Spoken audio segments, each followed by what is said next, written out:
Hello बच्चों, आज हम बेसिक इंग्लिश में सीखेंगे यूज़ ऑफ डू और डस। डू और डस का यूज़ कब किया जाता है, किन के साथ किया जाता है। तो देखते हैं डू का प्रयोग कब करते हैं या यूज़ किन किन के साथ किया जाता है। आई के साथ, यू के साथ, वी के साथ एंड दे के साथ। और प्लूरल नाउन के साथ डू का यूज़ करते हैं हम लोग। आई, यू, वी, दे और प्लूरल नाउन के साथ हम डू का यूज़ करते हैं। ओके। एंड डज का यूज़ कब करते हैं?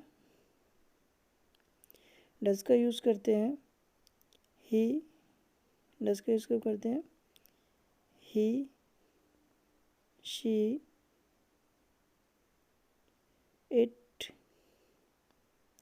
या फिर कोई सिंगुलर नाउन हो तो उसके साथ हम डज का यूज़ करते हैं। और कुछ एग्जांपल देख लेते हैं तो हमें ये और ज़्यादा क्लियर हो जाएगा। हमारा एक बेसिक फार्मूला क्या है? डू किसके साथ यूज़ होता है? आई, यू, वी, दे और प्लूरल नाउन के साथ डू का यूज़ होता है। एग्जांपल देख लेते हैं कुछ, जैसे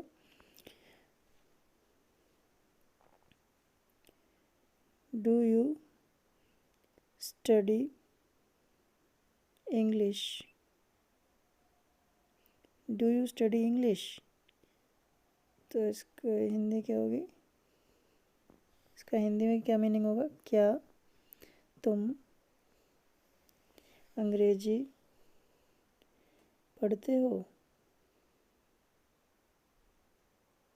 डू यू स्टडी इंग्लिश? क्या तुम अंग्रेजी पढ़ते हो?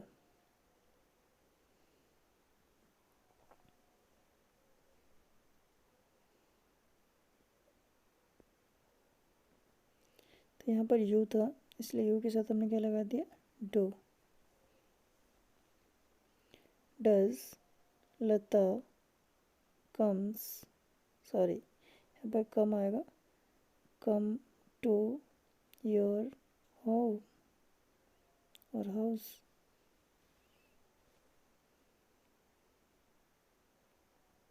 कम आना था, ऐसे गलती से लग गया था। Does Lata come to your house? Hindi में क्या मतलब होगा इसका? क्या लता तुम्हारे घर आती है? Does Lata come to your house? क्या लता तुम्हारे घर आती है? Do you stay in Mumbai?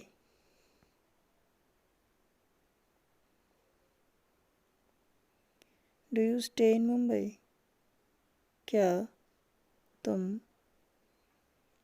Mumbai में रहते हो?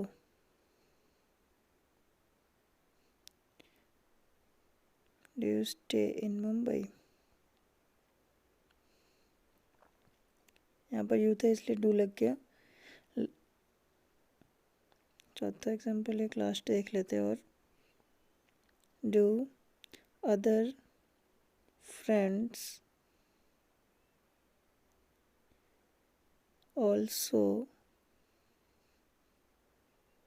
come to your come to you? Do other friends also come to you? क्या दूसरे मित्र भी तुम्हारे पास आते हैं? Do other friends also come to you? यहाँ पर अदर फ्रेंड्स प्लूरल था इसलिए इसका डू लग गया। यू के साथ डू लगता ही है। लता यहाँ पर सिंगुलर नाउन थी इसलिए इसके साथ हमने डज लगा दिया। ओके। आई, वी, यू के साथ लगता है डू। और ही, शी, इट सिंगुलर नाउन के साथ लगता है डज। तो आज के लिए इतना ही गाइस, मिलते हैं हम अपने नेक्स्ट वीडियो में। तब तक के लिए थैंक यू।